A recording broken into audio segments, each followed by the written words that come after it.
before we go on to the interview, have you already taken a look at the IPS Academy? The IPS Academy provides online courses from some of the best instructors out there on mental health, personal development, lifestyle, nutrition, mindfulness, improving your life quality, etc. Each course we offer has been made in collaboration with an instructor who has also been a guest here on the IPS podcast. Have a look to see if there's a course to your liking, read the full course descriptions, and check out the thousands of positive reviews from students who have taken the course by going to theipsproject.com/academy or check the description of this episode to find the link. With that, let's dig into the interview.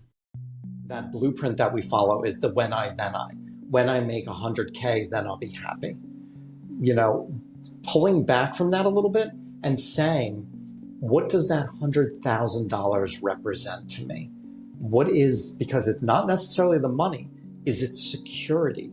Is it a sense of acceptance? Am I going to be accepted and approved? And am I going to be loved?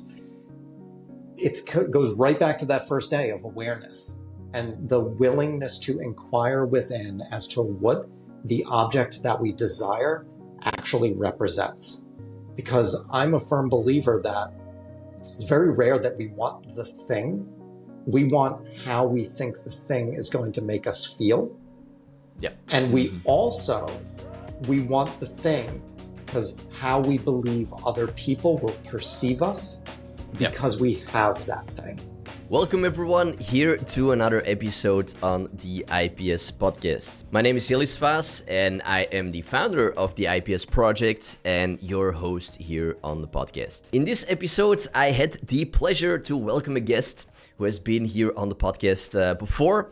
Someone that I honestly love talking to myself. So it was very exciting when he said yes to come on the show again. And that guest is no one other than keynote speaker, best-selling author, and reinvention architect, Craig Standland. Now, in episode 028, I talked with Craig for the first time, and that's where we actually talked in depth why Craig went to prison, why he had to spend 2 years in prison and another 3 years of supervised vision.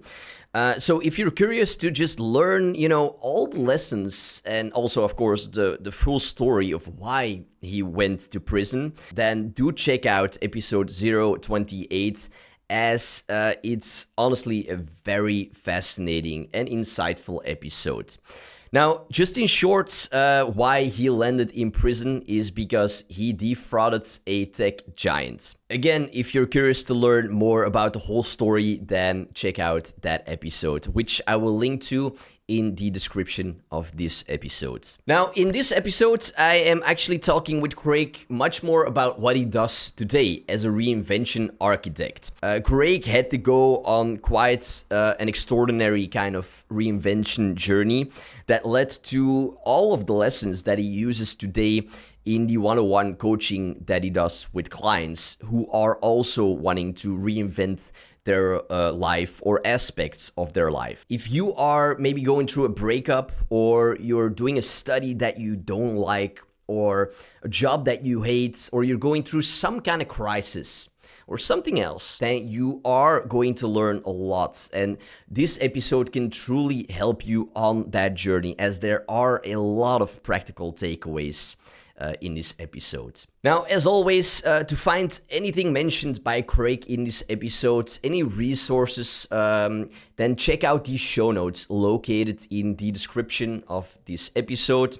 There you can also find ways to connect with Craig, find his TEDx talk, his book that he wrote, Blank Canvas, How I Reinvented My Life After Prison, and again, anything else that was mentioned in this episode. Having said all that, I do sincerely hope that you will find much value, insights, and takeaways here in this episode with reinvention architect Craig Standland. Craig, a warm welcome here once again to the IPS podcast. It's truly awesome to have you here for a second round on the show. I can't tell you how excited I am. I loved our first episode. We've had conversations in between our episodes. And every single time, and even the 15 minutes we were chatting before recording, we always have good conversations. So I've been really, really psyched for this. Yeah. I mean, there's a few guests that I've had on the show that I'm always like, yeah, I want to have that person on again, just because it's the things that they have to share, but just the person itself that I just enjoy talking to, and you're one of those people. So yeah, I'm excited for this episode. Yeah, you know what I remember from our first and just our conversations in general. You ask great questions.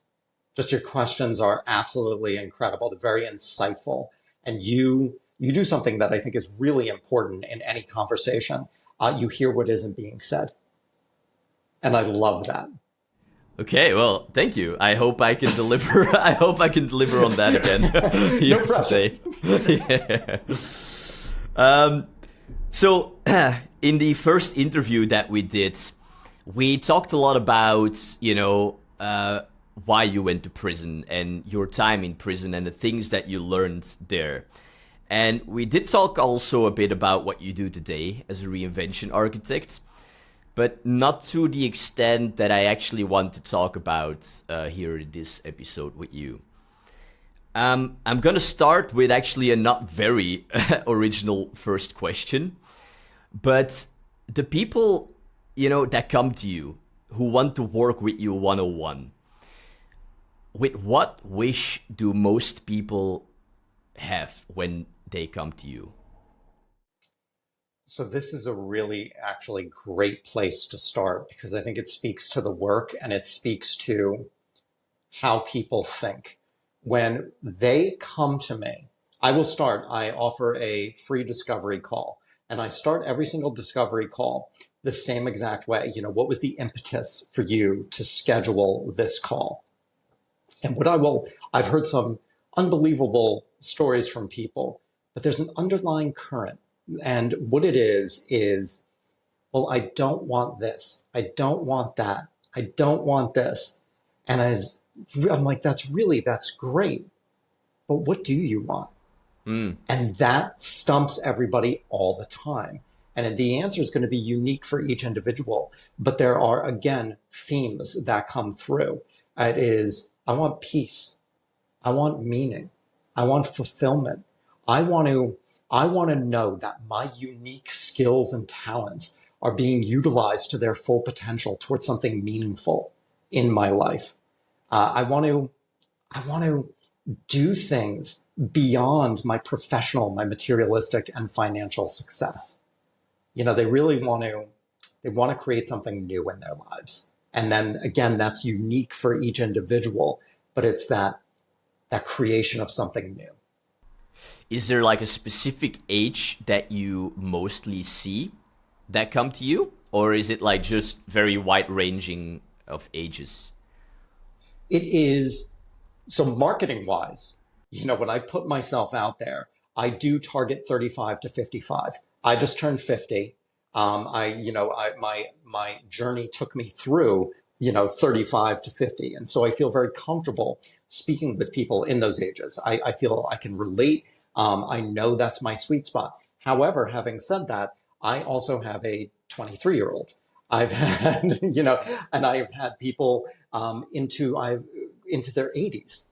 Yeah. So marketing wise, I'm very narrow, but who I end up working with is very broad.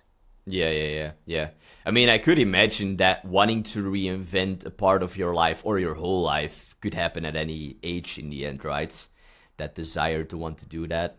Well, I'm gonna jump on that really quickly. I think that reinvention is, we can come to an inflection point in our lives where we want to reinvent something's got to give and we want to reinvent.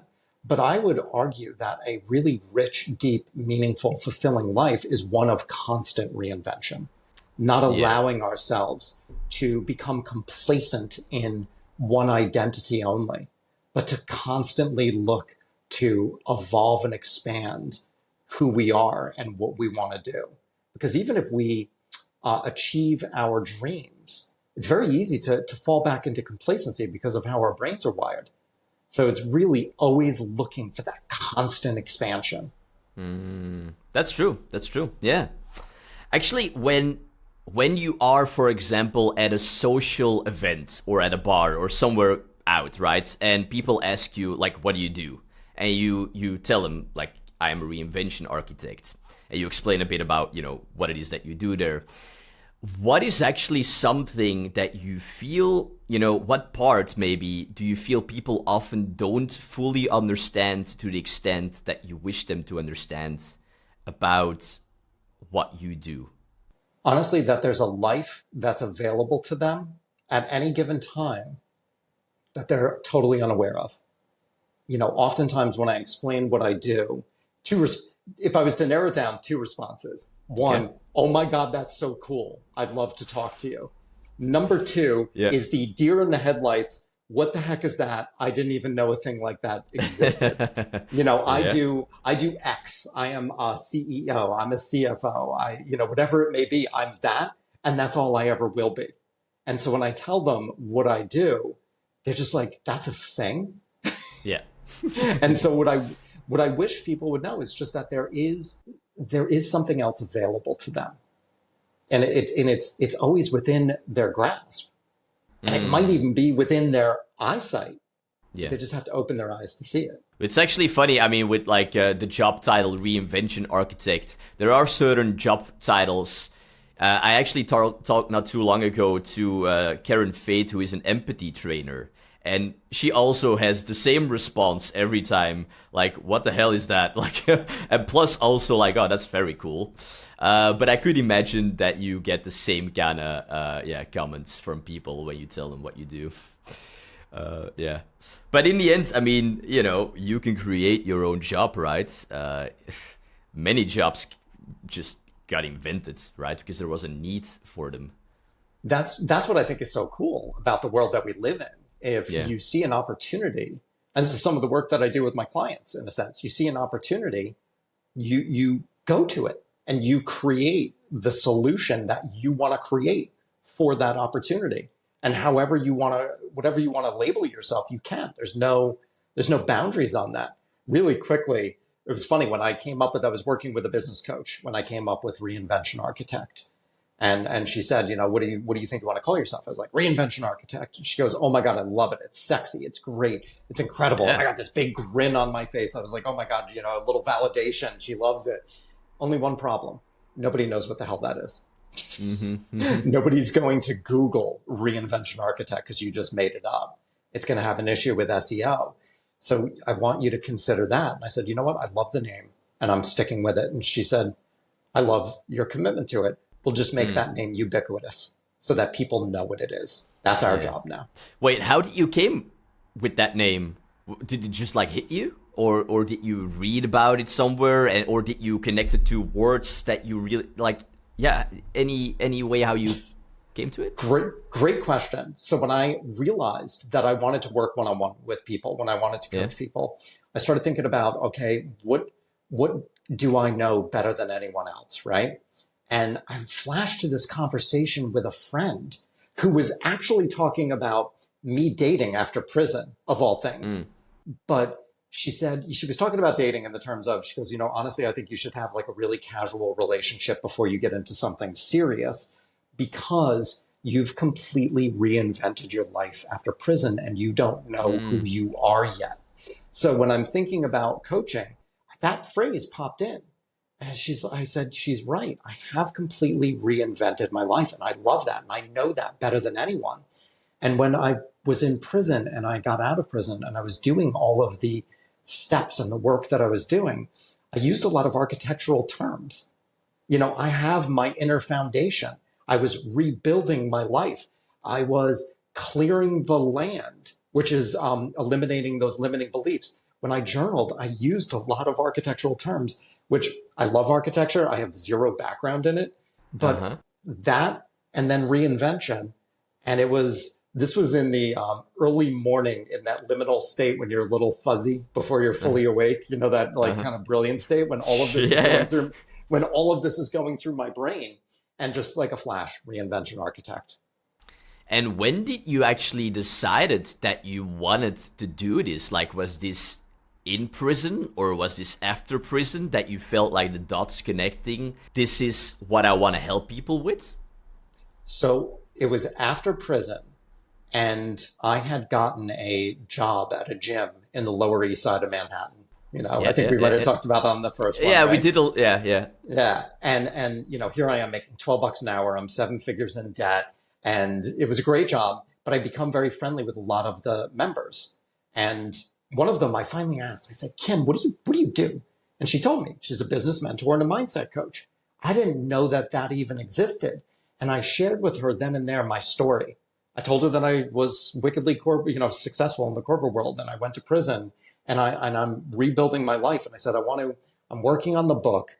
I want to do speaking. And I thought I wanted to do consulting back in the corporate world because I was still in that mindset. I'm a corporate guy, and that's what I do. And that's my skill set. So she said, I offer a free call. Let's get on and see if we can work together. Free call was amazing. I ended up working with her for 2 years. And while I was working with her, my friend was going through some things. And so I started using the tools and techniques with my friend, and I loved how it felt. And so I came to my next session with my coach, and I said, I always said I wanted to do the consulting, and that's kind of the direction we've been heading.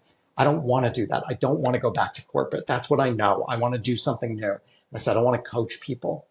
And she said, pardon my language, but these are her words. She goes, I can't tell you how fucking happy that makes me. I couldn't tell you that.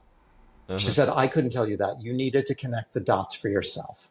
And that's how I came to it, was actually putting the tools that I myself was learning into an application for a friend and feeling that fulfillment and that meaning and that sense of purpose and watching them use those tools in a meaningful way.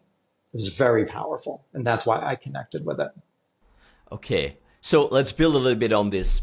So I'm actually curious because I don't think we talked really that much about it in the previous interview, but these tools that you mentioned, how did your own reinvention journey actually look like? Like, what steps did you take, and how did you discover these steps? How did you discover these tools that helped you? So I'm going to think about how to answer this, because there were 4 distinctive first steps that I took, and then I can build upon that. The steps came to me very naturally through the act of journaling, through the act of a lot of time in prison. So there was a lot of thinking, that I did. And so they came naturally, but afterwards I was able to look at it and go, oh my God, there were like 4 distinct steps. And then after prison? After prison, when I started really writing about it, when I started doing the work with other people, and I wanted to, if you will, formalize them. But I looked back and I said, wow, they were my 4 A's, and they were practicing awareness, accepting reality, accepting responsibility, and accepting choice. Those were my first 4 that really got the ball rolling. I still practice those every single day to the best of my ability. Awareness isn't a one and done. No, it's true. Yeah. Awareness is an ongoing journey. The acceptance of reality. Is life not what exactly I want right now? And why isn't it? What do I want it to be? Accepting responsibility. Now that I've accepted my reality, I'm responsible for changing it. What am I going to do now? And then accepting the power of choice. Every single thing that I do is a choice. Even not making a choice. There's a consequence to every single choice. And embracing that I have a choice to change. It's my responsibility to change. So those were the 4 initial steps. And you just, when you reviewed your notes, they came out of that. It's not like you were intentionally, or that you somewhere discovered these 4 A's somewhere. You just through taking notes yourself in prison, they just started being there. They did. It was the most natural. So I also know, and I'll be the first to admit this, my tools are not necessarily unique to me. I did not make any of this stuff up. I firmly believe all the world's wisdom was written 5,000 years ago. Whether, in the Upanishads, in the Bhagavad Gita, Tao Te Ching, not quite 5,000 years ago, but Meditations, Marcus Aurelius. And all I've been doing, and I think other people, is regurgitating it, but in a meaningful way through the lens of our own experience. So, and I think that's what's really important to this. So I'll give you accepting reality. How that hit me was I was in prison and I was wishing that I was home, sitting on the couch with my wife, my dog, and my cat. My wife had already told me she was divorcing me, so that wasn't going to happen. I was wishing I wasn't financially ruined. I was wishing I wasn't in prison. I was wishing all these things that were completely the antithesis of my reality. And as I was doing this, I'm journaling all these things. Intuition just came over me and said, I'm fighting reality here. And I got this urge to start writing, and I fought the urge, but it was, I accept that I'm in prison. I accept that I'm financially ruined. I accept that I'm getting divorced. And going through almost everything I was wishing for was a reality that I was fighting against, and I had to practice acceptance of it. And when I did, it was about 3/4 of a journal page of things that I had to accept. Not even bullet point. I mean, all the way across, going past the margins. And it really hurt while I was doing it. It stung because these were things that I didn't want to accept, that I didn't want to admit. But the most amazing thing occurred when I was done, when it, kind of like all petered out and the pen kind of trailed off the edge. I felt freedom in prison because I had given myself, I was living in the past before practicing acceptance. I was living in the past, which was staining my future with colors of the past, which was filling me with regret and filling me with anxiety. By practicing acceptance of my reality, I gave myself a baseline in which to start over. It was not the optimal baseline because I was in prison, but I was actually starting from a very real place. Then I could take real action. And responsibility kind of naturally flowed from that because I started thinking about this baseline. I started thinking about it and I said, I remember writing in my journal, okay, this is my life now. What am I going to do next? Interesting. There's actually a therapy called ACT. I don't know if you've heard about it. It's acceptance and commitment therapy. It's actually used a lot now these days, and it actually boils a little bit down to what you were doing back then. Oh, so, interesting. Very interesting, yes. So wait, the 4 A's were acceptance, responsibility, and awareness. Awareness?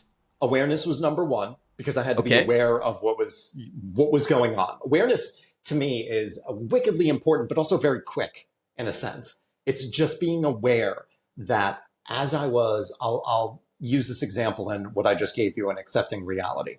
I'm sitting there wishing that things were different. It was the awareness to say, I'm fighting truth. I needed to practice that awareness to say, I'm fighting truth. I am wishing for things that are literally impossible. So awareness can be sometimes very, very quick. That led me into the acceptance of reality and writing all those things. So it's awareness, accepting my reality, accepting responsibility, and accepting choice. And accepting choice. Can you give an example of accepting choice?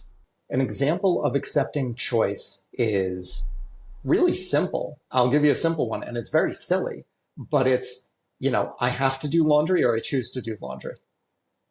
I have to do laundry feels like a chore. It feels like a burden. It feels like something weighing on me. I choose to do laundry is empowering. It's a very silly, simple example, but in prison, it came down to, I choose to create something new out of my life. I have this gift of a blank canvas I choose to create something new from it. But how do you, because, it is just a little word change that can do a lot, but how do you internally also make that change happen, that you choose to do it instead of you have to do it? Because that can be difficult for people, I think. It can be extremely difficult. And I think that it comes back to awareness. It comes back to, Right. it's funny how it circles right back to awareness. And and I used laundry because I think that's a very great entryway.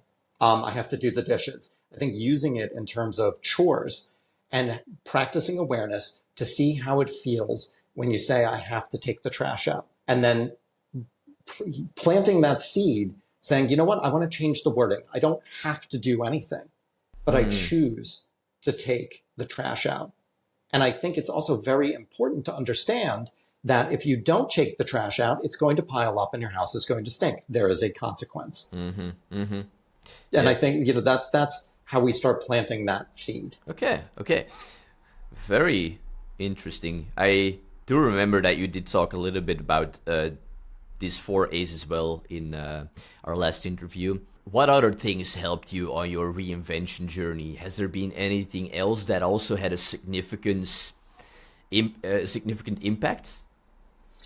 Absolutely. And what I want to do, and this might even inform the rest of our conversation, as I'm working on my second book, I've really understood that there was, and all of this is with the gift of hindsight. I didn't realize when I was doing it, but I realized that there were 3 major components to my reinvention.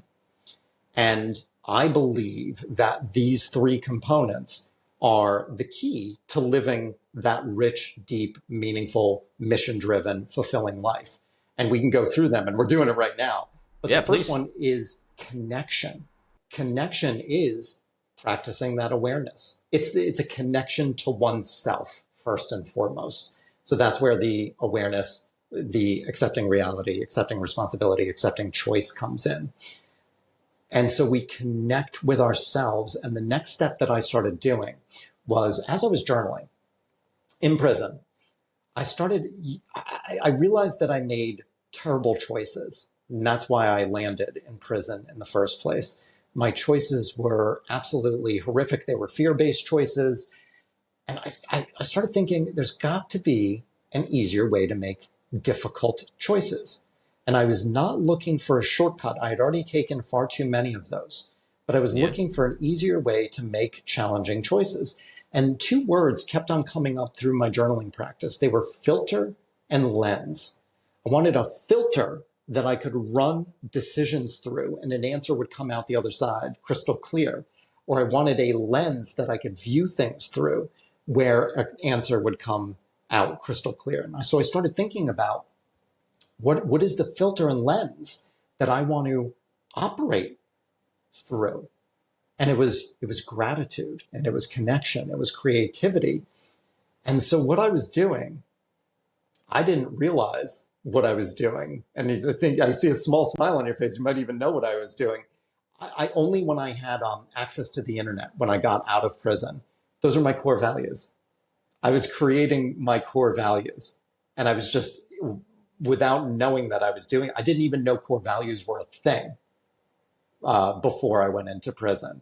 And so it was just this very natural thing for me to think as a filter and a lens. So what I do and the work I do with my clients is one of the first things we do is establish their filter, their lens. What are their core values? Because those are, I'll give an example, and I'll use myself as the example. It was great when I practiced those 4 A's, right? I mean, they were really liberating, and they all happened inside prison, and they all allowed me to feel a bit of freedom, but I was still very lost. I was still very without direction, trying to grasp onto anything because everything was gone. As I started getting clear on my filter and my lens, I started to feel that I had direction. I had clarity. I understood what was important to me. And in a place like prison, we have very little external agency. I was giving myself internal agency.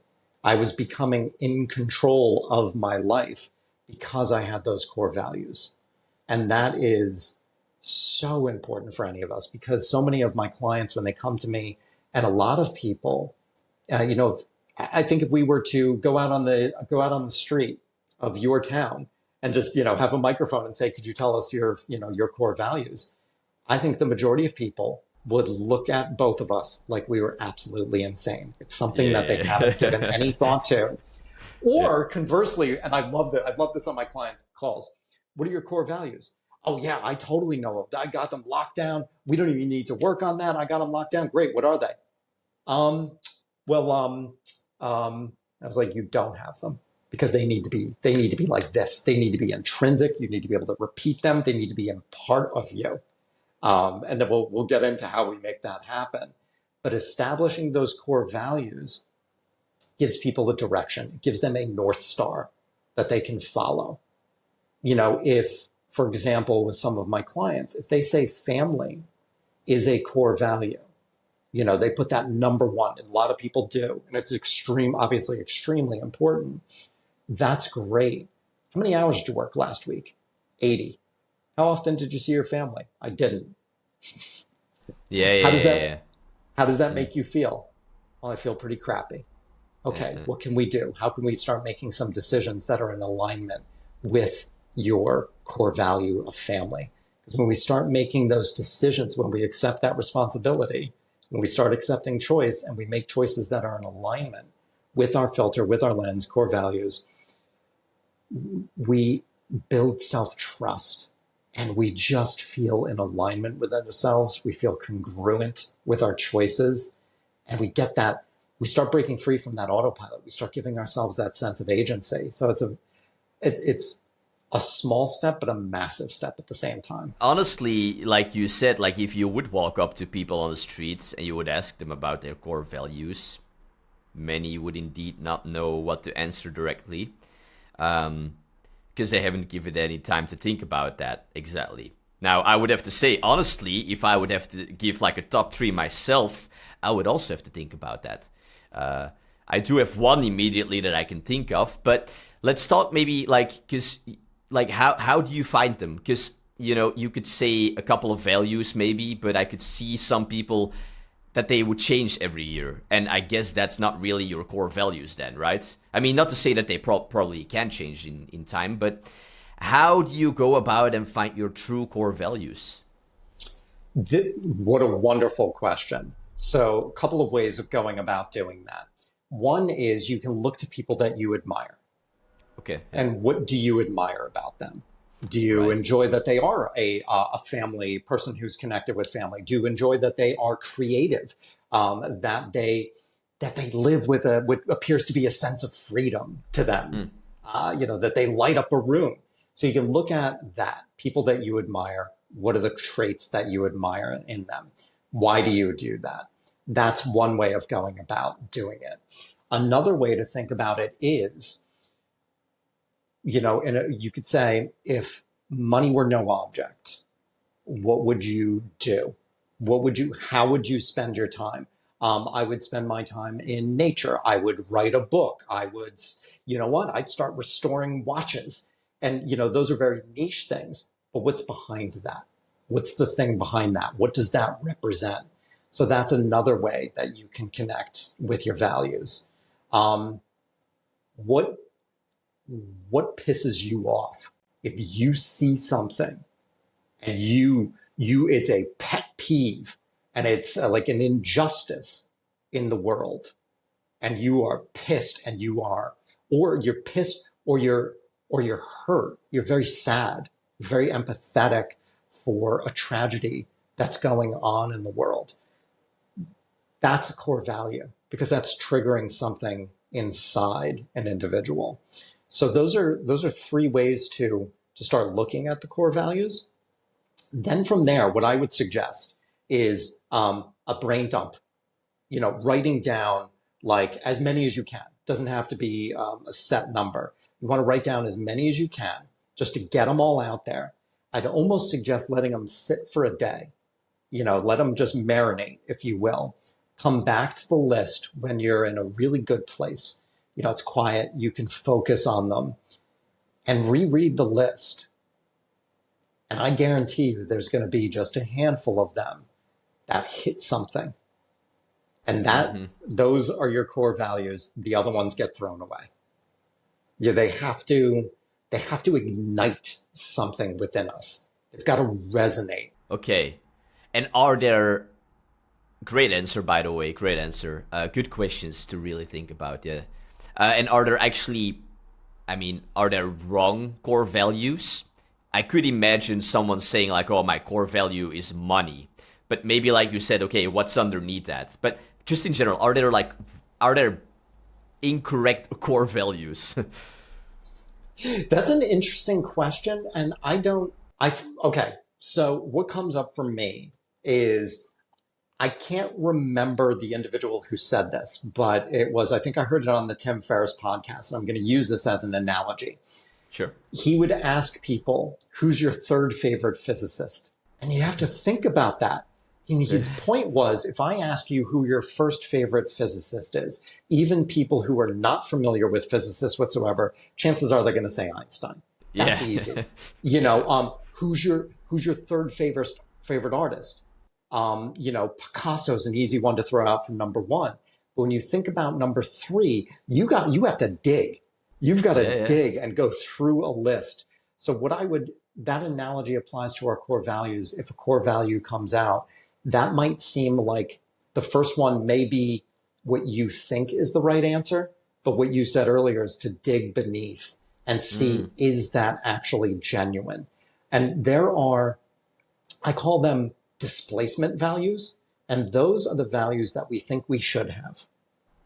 Those are the values when we're going through the list. It's like, well, I should want to do this. I should be like this.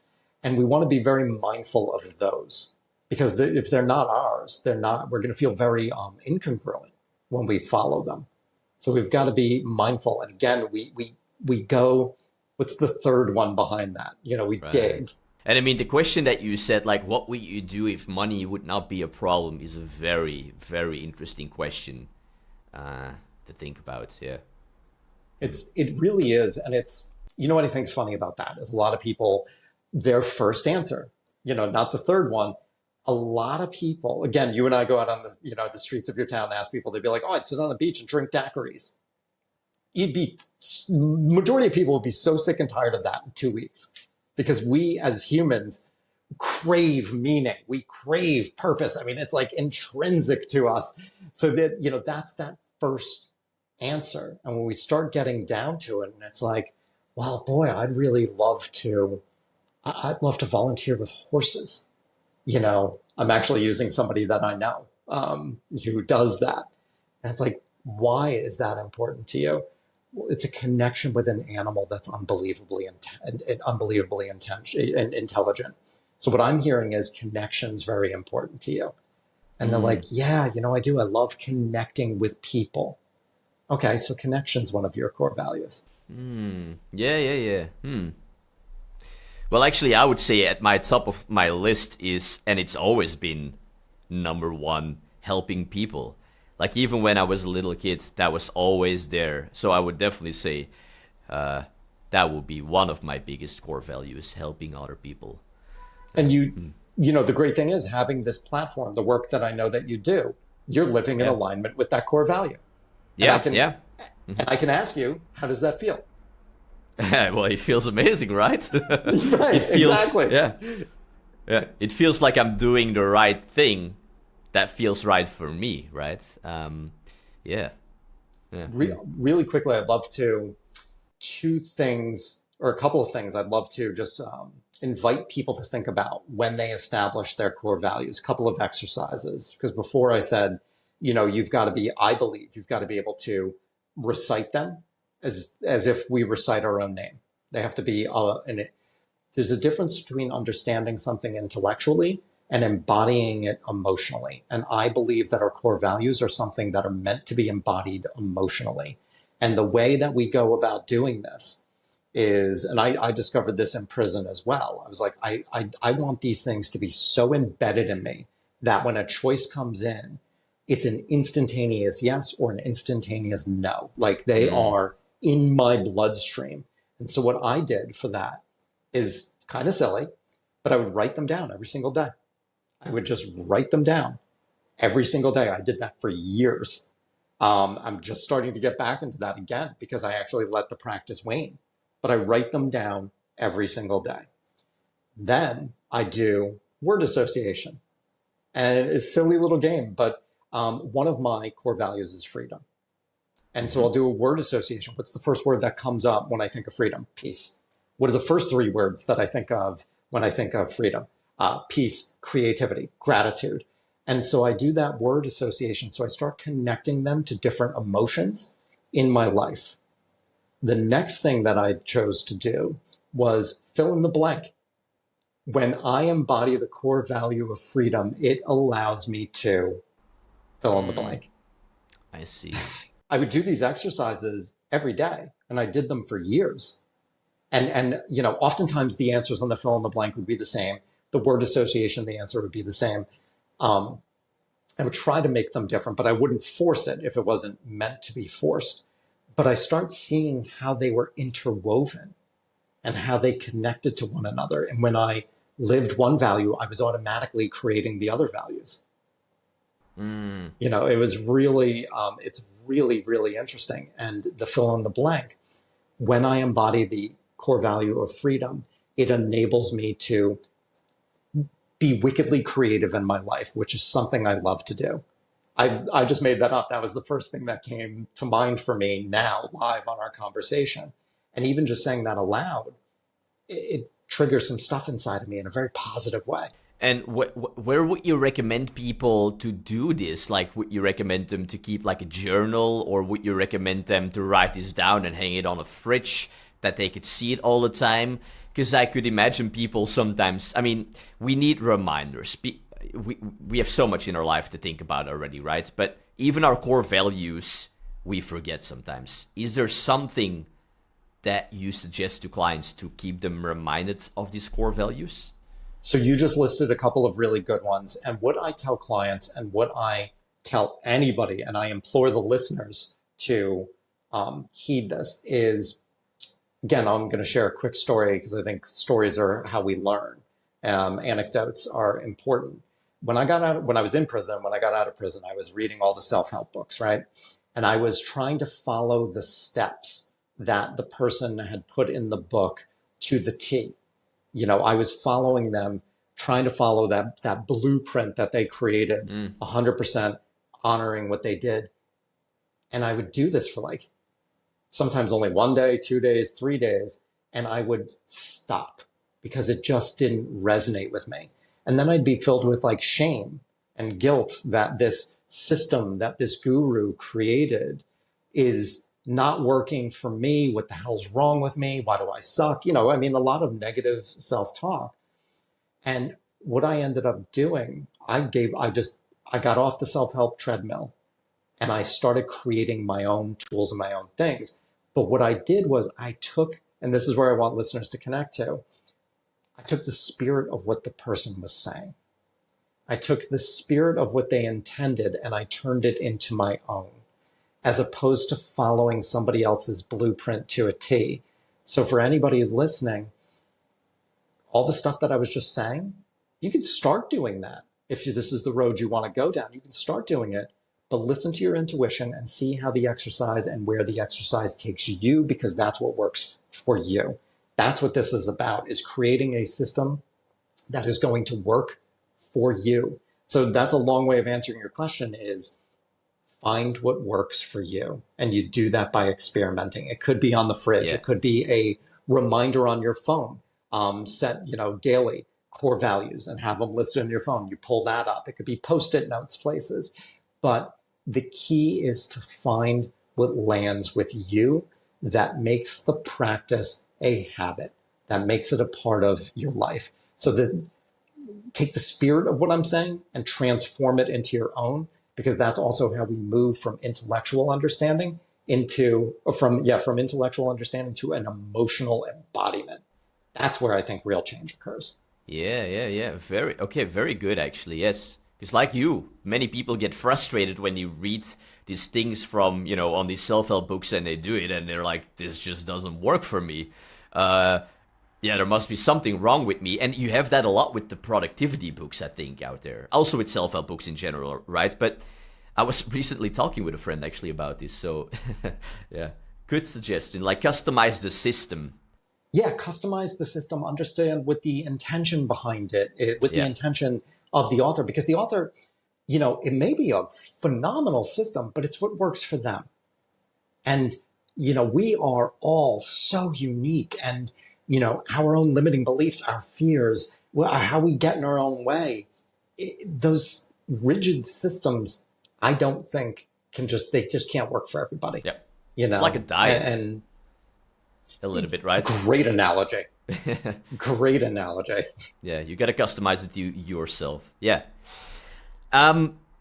Fear is a huge, topic when it comes to changing aspects of yourself and reinventing yourself. It can stand in the way for many people.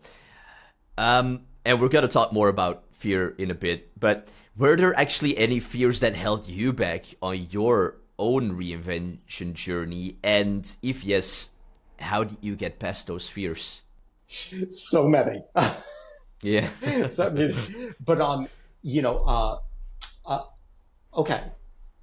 Something I still struggle with today. I'm going to be very frank because I think this is important. I'm not going to sit here and be, this coach or this person who's got it all figured out, because anybody who says that's full of crap. Yeah. I still struggle with even though we're having this awesome conversation and this is going to get broadcast, literally across the world, being seen and heard. Massive fear of that. Massive fear of being seen and heard as something that I struggle with quite a bit. And it started, how I started navigating that was I realized, I'll rewind a little bit. I made fear-based choices, and that's what landed me in prison, right? So again, my intuition through journaling told me that I needed to write down all of my fears and execute them one by one. My number one fear, for as long as I can remember, probably about since the 4th grade, was public speaking. And I realized that, if I wanted to make the most of this second chance that I had, I really had to conquer that fear. And that was a tremendous journey to be able to, to navigate that, to work through it. When I was in prison, I set the goal to deliver a TED Talk. I figured that was TEDx. I figured that was the ultimate representation of conquering that fear. I needed that target to go to. And it took me 5 years after I got out of prison to actually land on the TEDx stage. But it was that journey through fear was an act of reinvention. It was an act of expansion, and it was an act of becoming. And that's how because I became the person who did what he said he was going to do. Because I set that commitment in prison. It took me 5 years, but I did it. And so our fears, that one's a huge one of mine, but I said something that's a very important tool when it comes to fears is a fear inventory. I wrote down all of my fears. I wrote them down. I had them listed. And when we do a fear inventory, we're getting what's inside out. And sometimes our fears, when we just write them or we get them from the inside out, they almost dissipate on their own. We see them on paper in our own handwriting. We're like, oh, that silly thing? Oh, why has that been holding me back? Others are major, like a public speaking, fear of being seen and heard. They are very big. But now that we've actually given them a face, we may feel them inside and know them. But until we actually put them on paper and give them a sense of reality, it's very hard to work on them without doing that. So for me, writing those fears down and doing that fear inventory was crucial to my navigation through them. So, by the way, for everyone listening, your TEDx talk, I will put it in the show notes because it is truly an incredible TEDx talk. And I mean, it's been a couple of years now since you did it, right? But still a big congrats on doing it and accomplishing actually that goal that you set out, which is just mind-blowing to think about now that, you know, you've already done this. Already done it. And it was one of the most extraordinary things that I've ever done in my entire life. Yeah. That and publishing my book were two of the most extraordinary things that I have ever done. And the reason behind that was because it was setting a goal. Both of those were facing fears. Publishing a book is one of the biggest ways a person can be seen and heard. Maybe nobody buys it, but you are putting something out into the world that can be consumed, that can be seen and heard. And so those two were pivotal to my reinvention after prison.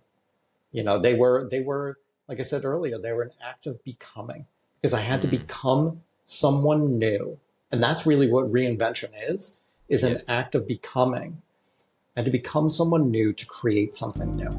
Before we continue with the interview, I just like to take a moment to mention, if you feel that you've gained some insights and lessons from this interview and you're curious to see what else we offer at the IPS Project, I recommend that you check out the IPS Academy, where we offer online courses taught by guests here on the IPS podcast. Learn more about essential life topics such as mental health, relationships, the mind and the body and brain through fun and interactive courses. Simply go to theipsproject.com/academy or check the description of this episode to find the link. Each course has a few lessons to try for free, so you can get a taste of what the course is like. We have countless reviews from other students, so you can see what others think. And there is a 30-day money-back guarantee if you end up not liking the course. Again, check them out at theipsproject.com/academy or by clicking on the link in the description of this episode. Having said that, let's return back to the interview. I actually read not too long ago on your Instagram page, and you also just recently, or you just shared it a couple of minutes ago as well, that you turned 50 not too long ago, right? I mean, first August of all, 5th. What? On the what? August 5th, so just a couple weeks ago from this recording. 5th. Yeah, all right. I mean, first of all, a happy belated birthday. And thank you. Well, how did you celebrate it, actually, your birthday? Did you do something special? Because like 50 years old, you know, is a big number, you could say. Like, you know, the 40, 50, 60, this, you know, numbers seem to be like a huge thing. Did you do something special? So I'll tell you what I did. And I'm not saying this is like lip service to support everything that we've just been talking about. I did what was important to me. And I went and I worked out on the beach in the morning. My fiance and I had breakfast outside one of our favorite places on our village green, where we could just watch people. I live in a great town where a lot of people collect cars, so a lot of fun cars. And I love cars. Cars are one of my passions. So I could watch the cars drive by. We just had our breakfast, and then we went to the beach, which is honestly something that we do every single weekend. But that's what I wanted to do for my birthday. And we thought that we'd go out for, you know, a celebratory dinner. We had reservations at a really nice restaurant. And both kind of looked at each other, and we're sitting on the beach. We're just enjoying ourselves. I said, let's cancel the reservations because I don't want to rush from here. And I wanted to live in my core values. I wanted to be in peace. I wanted to be creative. Nature, awe, wonder are some of my core values. I combine all those three, actually. And that's what I wanted to do. And it was really chill and really laid back, and I wouldn't change a thing. Amazing. By the way, you just said fiance. I remember last time that we spoke, you were mentioning girlfriend. Is this still the same person? Still the same person. Still the same person. Yeah, we're getting married in 3 weeks. Wow. Congrats. That's Thank you. Big, man. That's big. Wow. In 3 weeks. In 3 weeks. And tying to what I just said, we're getting married on the beach because we both, it's a shared. Beautiful. It's a shared core value of ours that we love nature. Yeah, in the fall, we do a lot of hikes. In the summer, we're on the beach. We will even walk on the beach in the wintertime. So I live, I know this is going across the world, but I live in Connecticut in the States, and it gets real cold in Connecticut on the water. Okay, yeah. But we bundle up. As long as it's above 30 degrees Fahrenheit and it's not raining, we're going for our beach walk in the evening. It's how we both wrap up our day. We have really meaningful conversations. We look for sea glass, and it's just a great way to unwind. So, I mean, it's one of the things that we share. So we're getting married on the beach, one of our favorite beaches. And we're very fortunate that we live 5 minutes from the beach too. Wow, but that's so beautiful to hear for me. And I mean, you are truly such an amazing example of someone who really reinvented his life to something amazing, really. So I'm very happy for you, really. So, I mean, you did build out this incredible life now, right? But before that, and I mean, before you went to prison, and correct me if I'm wrong on anything that I will share now, but you worked 13 years in a corporate job, right? Had success Correct. there, had tons of money, a house, cars, ex-wife, and then you defrauded a tech giant, and then it all kind of got completely flipped upside down, right? And many things got taken away from you.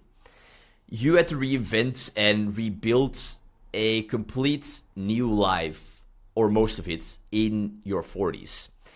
Now, I mean, for some listeners, that idea of having to start over again at a later age might be terrifying for some people to think about. And I've seen a lot of young people in their 20s or in their early 30s who worry so much about making the right decisions in their life and having to succeed, and who just feel so much pressure to not make mistakes and not make wrong choices. Basically, the question that I'm kind of trying to get to is, what about starting over again and reinvention have you come to feel and deeply understand deep down within you that you didn't know before prison, that you could say to anyone right now listening who feels this pressure of getting everything right and succeeding at all costs? This could be answered in a ton of different ways, and it's a great question. It's a huge question. One of the first things that comes to mind for me is the importance of defining success for oneself, not society's version of success, not what we think we should be, what we should do, but what success means for us, because there's only one person on the planet who knows the definition of success, and that's you, that's me, and for ourselves. That's it. It's defining success, and it is. So what I believe we are conditioned to do is we're given a blueprint for life, right? We are given this: go to college, get a good job, get a 401k, have health insurance, get married, have children. I mean, the blueprint varies from family to family, but I think it's fairly definitive across most people. Mm-hmm. And we end up following that blueprint. And that's when we would start hitting in our 40s, we would realize that we're living in a life that's out of alignment with who we are and what we want to do, right? And that's why I think in our 20s, it's really important to define success for ourselves, so that the earlier we can realize that we're following somebody else's blueprint, the earlier we can to create our own blueprint. And then within that is I'm going to circle back to those core values, getting really crystal clear on those core values.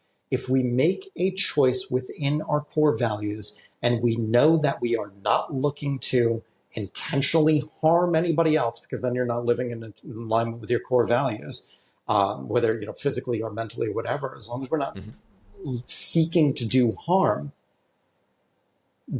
it's very difficult to make a mistake. Mm-hmm. It's very, very difficult to make a mistake. Things might not work out the way that we had hoped they would, but if we take that as an opportunity to learn and to grow from there, that's where we start seeing real change in our lives. I know for myself, if I'm not making mistakes, then I'm not expanding enough. I'm not living the way that I want to live if I'm not making mistakes. I hope to screw some stuff up every week. Yeah. And it's realizing that I think what we really do when we live in alignment with those core values and we are trying to create something new in our lives that is going to eventually give back to somebody, whether it be our family, because even if when we live in alignment with our core values, we start showing up for ourselves better, we show up better for our families, we're going to have an impact. And that's a really long way to answer that question. And it's only even just one avenue, because there are a lot of different ways that we could take that. But the only mistake, I'll narrow it down, I'll distill it down. The only mistake that we can make is to not attempt what we want to do. A lot of people have a very diffuse idea of what success should be, and it does come from society. Society didn't do such a good job on that, I think, either, where money is most of the time determined. If you have a lot of money, you are successful, right? It's not so much about how fulfilled are you, but more about how much money you earn. How can you get a healthy view about success? Like, many people have success, like I said, with money or fame or status, and that is for them success. And they try to build up to that by doing some job that they hate, or by doing a study that they just don't really care about, or it's making them just miserable. But they feel like, okay, that will bring me success. That will bring me acceptance. That will bring me deep down love. Do you know a way how you can just look through that and see what true success is? And I don't know if I'm clear with what I'm trying to say, actually. You're very clear, and it's a very big question. Yeah. And what I think one of the ways that we could do this is, let's use, because money is that thermometer, if you will, that most people measure success on. Goes back to that digging past that first answer and getting down to the third and fourth. What does money actually mean to you? When it's very much that blueprint that we follow is the when I, then I. When I make 100K, then I'll be happy. Pulling back from that a little bit and saying, what does that $100,000 represent to me? Because it's not necessarily the money. Is it security? Is it a sense of acceptance? Am I going to be accepted and approved? And am I going to be loved? It goes right back to that first day of awareness and the willingness to inquire within as to what the object that we desire actually represents. Because I'm a firm believer that it's very rare that we want the thing. We want how we think the thing is going to make us feel. Yep. And we want the thing because how we believe other people will perceive us because we have that thing. So looking at that and understanding that and accepting that, what is behind that? Like I said, money, is it security? For me, I remember we talked on our first episode, I loved my $10,000 watches. I wore them like a shield. I loved those watches. What did they represent? They represented to me a form of status so that I could be approved and worthy and enough to other people. Right. What are other ways, once we start establishing that, what are other ways that are more joyful for us as opposed to studying the thing that we don't like studying, working the job that we don't like? How else could I have been? Very easy for me with my hindsight to look back and say these things. But what other things could I have done to achieve that level of acceptance, feeling of worthiness, and feeling of adequacy that I was trying to accomplish through the acquisition of my shiny objects? When actually and how did you realize for yourself that meaning and fulfillment were more important than solely money? Because in the end, and correct me if I'm wrong, right? But what got you in prison was this pursuit of chasing money the whole time because it gave you acceptance and deep down love. But when did you realize that that was actually, that meaning was more important and fulfillment? There were many, many examples that came up in my life. And a lot of them were the result from journaling and specifically writing the first book because I had to explore a lot of things. But I'm going to share one story in particular that I think really speaks to this. Mm-hmm. I was coming home from the gym that I worked at, after prison. I couldn't afford a winter coat. I just didn't have the money. It was really cold in Brooklyn, New York. I mean, like wickedly cold, massive wind chill. My walk from the subway station was about 17 minutes to my apartment. So I'm just freezing. And I'm miserable. It's dark. I'm freezing. I've got like another 14 minutes left on the walk. And I start thinking about it. I go, man, do you remember when I made more in 1 month than I'm going to make this entire year working at the gym? Do you remember when money wasn't an issue? Do you remember when I could buy anything I wanted to and I had VIP status at all these restaurants? Remember when life was just absolutely incredible and amazing? And there was a voice inside me that stopped me dead in my tracks and said, life wasn't amazing. Life wasn't incredible. You freaked out every single month how you were going to pay the mortgage, how you were going to pay the 5-figure Amex bill. Every single month was a juggling act, taking from one pocket, putting it into another. It was the most stress-filled existence that you could ever imagine. You had so many balls up in the air. Think about now.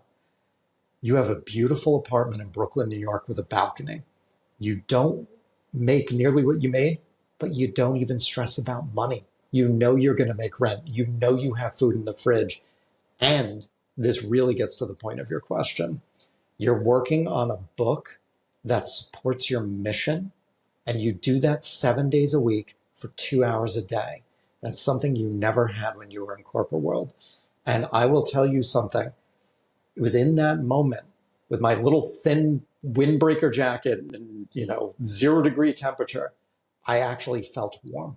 I walked home the remainder of those 14 minutes and I was warm. I walked with a spring in my step, and it was just like this total reframe and shift of perspective and being very honest with myself, because I was giving myself a line of BS when I said how great life was before. And I was able to reconnect with what matters. And that's one of those instances when I realized that meaning and fulfillment far outweigh money. Okay, beautiful story. Thank you. I just have a few last questions left. So this is a question that I am so curious about, and I'm very curious about it because I myself do not know how to answer the question. Okay. Yeah, so one of the things that you see in people's story, like your own, is that who were like living in a certain way that was not making them happy, or who were just feeling unfulfilled, is that there was some kind of catalyst in their life, something that broke aspects of their life and made an urgency to change things, right? And for you, it was that you went to prison, and there's probably other catalysts that have been there in your life too, right?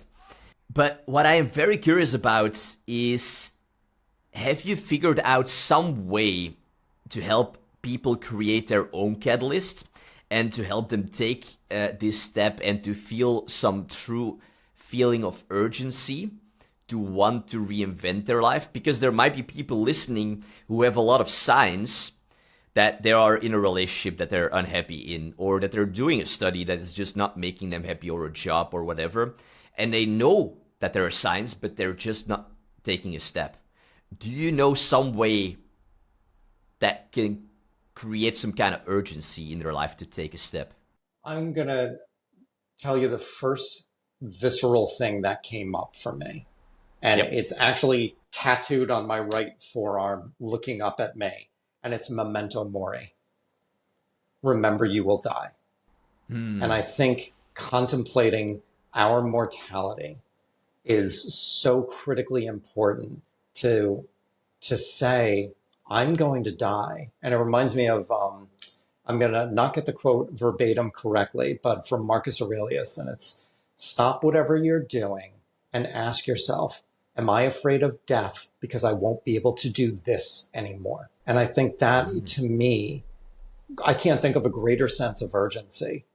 You know, we're all going to die, and we tend to ignore that. And we think that it's this so far out future thing. And I have that tattoo, and it's upside down to you, it's right side up to me. And so it's a reminder, but it sometimes even becomes wallpaper and I forget. And it goes right back to that awareness to constantly practice the fact that our time is limited. And our time is limited, and it's going to pass with or without us. How do we want to live within the time that we have? And is it worth staying in the comfort of complacency, even if that complacency, I use the word comfort, but we can grow very comfortable in our discomfort. It's very easy to do that because change is just a little more uncomfortable. And that's what we fear. But it's, do I want, when I breathe my last breath, to say that this is how I lived my life? That I think, to me, is one of the ways that we create that urgency. I agree. I actually agree with you. Yeah. That is using that to live more right now. You can use that for that reason. And I was actually reading a book, and I actually think this could be helpful for people too, right? Is to read books from people who had a terminal illness and to just hear about this journey that they went through from the time that they got diagnosed to the day that they died. And I actually was reading a book a couple of days ago, Tuesdays with Maury, and he's a a social professor, I think. Sociology professor, exactly, who had a terminal illness. And there was actually a quote that I just think of right now, is that everyone knows that they're going to die, but no one believes it. Because if we would truly believe it, we would live differently than we would live right now, or many people would live differently. But the quote that you wrote down on your arm, that is a great way to get reminded, to visually see that you are going to die. Actually getting a tattoo like that, I honestly think more people should do that. Really. I have so a memento mori on the right forearm, and I have a more fati on the left forearm, which is love of fate. So those, to me, go together really, really well. Yeah, really. People should get a tattoo. People should get reminded of this, because, like I said a bit, like back in the interview, like we need reminders all the time, and we need reminders about the fact that we're dying.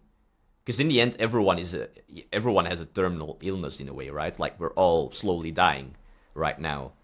So the moment we were born, we start dying. Yeah, I mean, that's it's a very it's a perspective that I think more of us need to take if we want to create real change in our lives.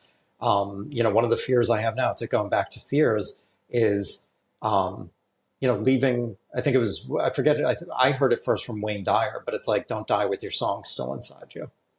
And that's a fear of mine, is to not get, the books that I want to write, because I've got many. I'm working on number 2, number 3 and 4 are kind of in the works as well. Like, it's very important for me to get them out. I don't want them to die inside of me, and I think that's really important. I actually want to talk, just as a little bit here as the last part of this interview, about the books that you're working on, and if you have something, any tease or something that you could share about it, of course. But I do remember from another time that we were talking that you were working on one book, but you just now said that you were working on more books. Is there anything that you can share about the books that you're writing? Absolutely, because I don't think that anything that I'm creating is so original that I'm worried about somebody taking it. But it is my story and nobody can take that. So I'm very happy to share. The second book that I'm working on is going to be very much a reinvention blueprint. And it is going to be a lot of what we talked about. And it's going to be my journey, shorter chapters, easily digestible, but it's going to literally cover those three segments that I said that I believe reinvention contains, is that connection with oneself, creation, and contribution. So really it's going to be my steps through that. So really quickly, we already went through a lot on connection, but that's establishing how I establish my core values, doing my fear inventory, clearing the land, getting rid of those limiting beliefs, trying to get rid of those limiting beliefs, at least identifying, seeing where I'm putting the brakes on myself, setting that real deep inner connection with oneself, then moving to the act of creation. And that's going to be, now that we're connected with ourselves, we can start creating our own blueprint, our own definition of success. What is it that we want to create? And then the literal actions of doing that. You want to write a book, it's sitting down to write a book. It's building that self-trust to show up for yourself every single day and to create whatever it is you want to create. You want to do, I have a client who's into Japanese woodworking, which is really cool. You don't use screws, nuts, or bolts or anything. It's all connected. Right. You fit the wood together without any fasteners. Really, really cool. Very fascinating stuff. But actually creating what it is that you want to create, taking those steps. And then the third is going to be that sharing it with the world or with a friend or with somebody. It's contributing it and giving it back. So it's going to be my steps written in memoir format through that, with the hopes that, because I really believe that we connect with stories. I could have very easily, and sometimes when I'm writing it, I go back and forth where I think about, like, should I make it prescriptive? Like, establish your core values, do the fill in the blanks, do your fear inventory. And if it doesn't land with me as much as me writing in the first person, which is something I really enjoyed doing. And so it's going to be, that's book number one. Number two, or number three, Wait, rather, because I already, do you have any time dates or like, how far are you with the book? So I have a deadline for my crappy first draft, November 15th of this year. I hope to have it published by about the same time next year. Okay. All right. Okay. So maybe we will talk again more about the book next year. All right. I would love that. And number three is going to be, so this is a really fun one, is I believe this ties into a lot of what we've been talking about, of following somebody else's definition of success, following that blueprint from somebody else. I believe that we spend the majority of our lives chasing the things that we believe that we should chase, to be approved, to be accepted, to be loved, to be happy. So we are chasers. And then what ends up happening, we find that we're not fulfilled. We don't have a sense of mission. We don't have that sense of meaning. We feel oftentimes at middle age, a midlife crisis, an existential void within us that something is missing. And what I propose is that we have to transform ourselves. We have to reinvent ourselves from a chaser of things to a creator of meaning. And it's going to be, honestly, it's going to be very much in the format of, because he's a huge inspiration of mine, Stephen Pressfield's. It's very much the idea of turning pro. It's the difference between a pro and an amateur. And it's the chaser versus the creator, and how the chaser shows up and how the creator shows up. And so that's the format of number three. And then number four is going to be just another memoir. And it's really going to, if I'm willing to go there, it's a fear of mine, but going into, my childhood and just some of those influences and how I ended up becoming a chaser and doing all those things, and what were the holes that I was trying to fill, and how I was able to navigate those. So those are the loose frameworks for the next three books. All of them very, very interesting topics. And also the last book, actually, very interesting topic as well. Because, I mean, people who, for example, landed in prison aren't per se bad people, right? It's just that our past might have caused some sort of behavior in us that just led to some bad behavior in the end. But that doesn't mean that you inherently are a bad person, right? And yeah, behavior stems many times from the past. So there's a reason why some behavior, or where behavior comes from, and has to do a lot with our environment. I'm glad that you brought that up. I think when it comes to people who are incarcerated, it's very easy for society to point at them and say they are bad people. And Yeah. I'm not going to lie, there are some people in prison who are bad people. No ifs, ands, or buts. They are bad. Um, but there are a lot of people who did a very bad thing, who are not bad people, but they had those Yeah. influences from childhood. And I'll share a really quick story. I volunteered for an organization here in the States called the Five Ventures. And the woman shared this story about somebody who committed horrific crimes. And they don't gloss over the crimes that he committed as anything. They were not absolving him from his behavior. But they said, I want you to understand something about this individual. When his mother gave birth to him, I think literally on the streets of New York City, she put him in a trash can, and he was found in the trash. And he went into the foster system where he was Mm. abused, and he was told, because he was found in the trash from all his foster families, that he was trash. And he grew up his entire life believing he was trash. And nobody can condone his behavior, but I think we can understand, if you Yeah. are told that you are trash, how are you going to respond to society? You're going to treat it like trash. And I don't think we can be that shocked when somebody does something like that, when we actually learn about their past. And I think the media does a very bad job of covering that. It's so and so did X, Y, and Z. And we all, get enraged and what a terrible person. They should lock them up, without Mm. understanding the behavior that may have been, not even behavior, the pain that may have been driving their decisions. 100% agree. 100% agree. There's actually a very beautiful project called the Compassion Prison Project. And I'm actually thinking of interviewing the founder who created that project.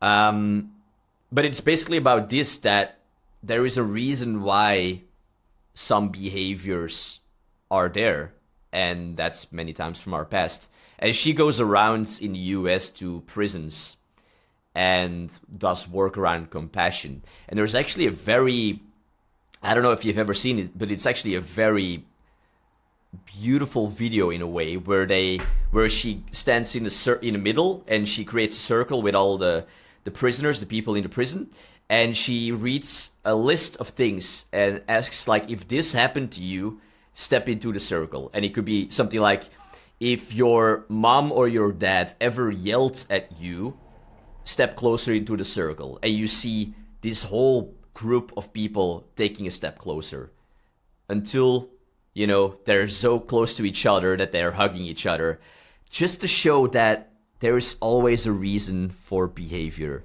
So, sure, there's bad people, but there are reasons why they do things. Yeah. So anyway, interesting book to write about. Very curious about that one too. It's going to And be the a other ones challenge. for It's going to sure. be a challenge for me. I Yeah. started, as working on the second book.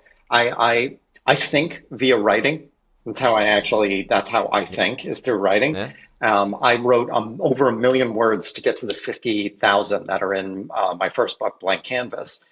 I'm doing the same thing on this, where I started Mm. realizing, that's when I realized I had three different books in the works. And I finally sat Okay. down and said, like, I need to focus. And it was very cathartic to do that. But writing, that that last book, that memoir talking about the pain, that was very challenging to even start on the subject of that. So Probably. I think what I have to do is go in the order that I am going, so I become a different person who actually can write what I need to write by the time that I get to it. I see. I mean, it makes sense, actually, that order. Yeah. Okay. Craig, we could keep on talking for many more hours. I could ask you so many more things, but I want to be, respectful for your time. Thank you for the amazing answers that you just each time give, and for the person that you've become and the work that you're doing today. Thank you so much. There is one final end question that I have for you that I also asked you last time, but I'm just curious to ask it once more.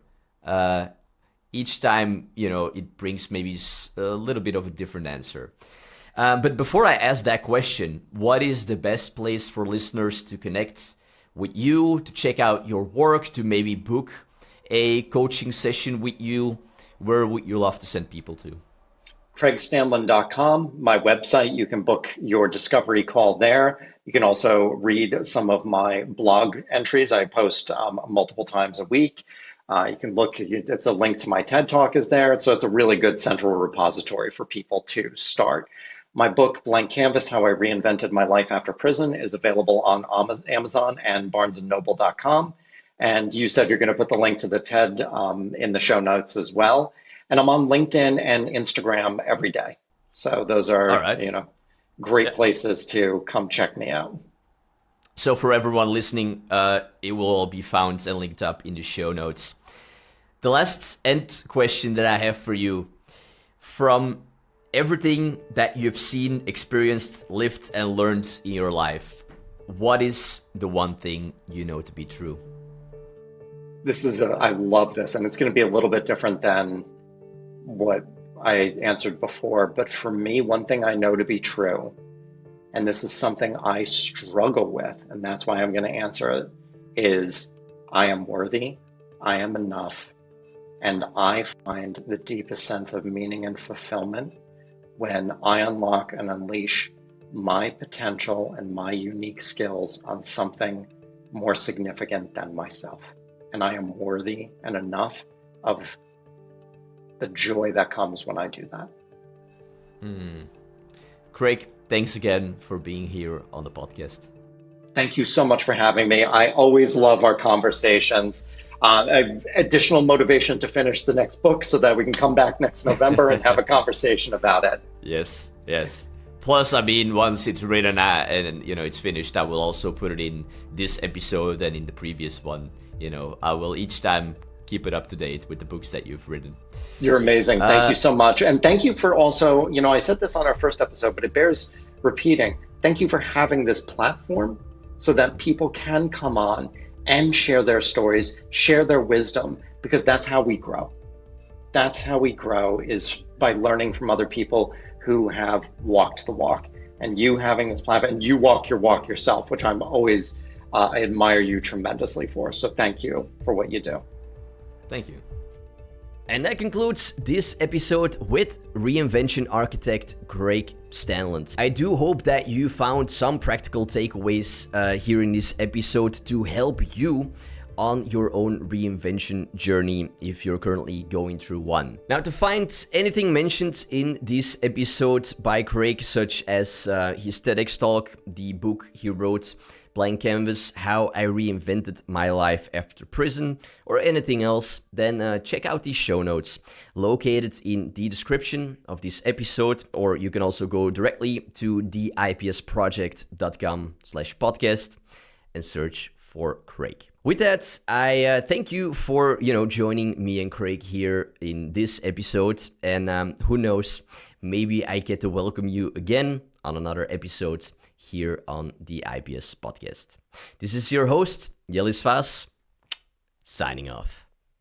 Before you take off, if you already feel like you've gained many lessons and insights from this episode and you want to continue your journey of personal growth, be sure to take a look at the IPS Academy, where we offer in-depth, quality and fun online courses from experts that have appeared here on the podcast. Learn from a 2-time world record holder how to master goal setting and confidence. Learn from a certified stress educator how to manage your stress and live a more balanced life. Learn from a therapist how to heal past wounds, and learn from a neuroscientist to master your mindset. These are but some of the course topics you can find at the IPS Academy. Each course we offer is made with fun animations and stunning illustrations. There are also a few lessons to try for free, so you can get a taste of what the course is like. We have countless reviews from other students, so you can see what others think. And last but not least, there is a 30-day money-back guarantee if you end up not liking the course. If any of this sounds interesting to you, you can check out our courses by going to theipsproject.com/academy or by clicking on the link in the description of this episode.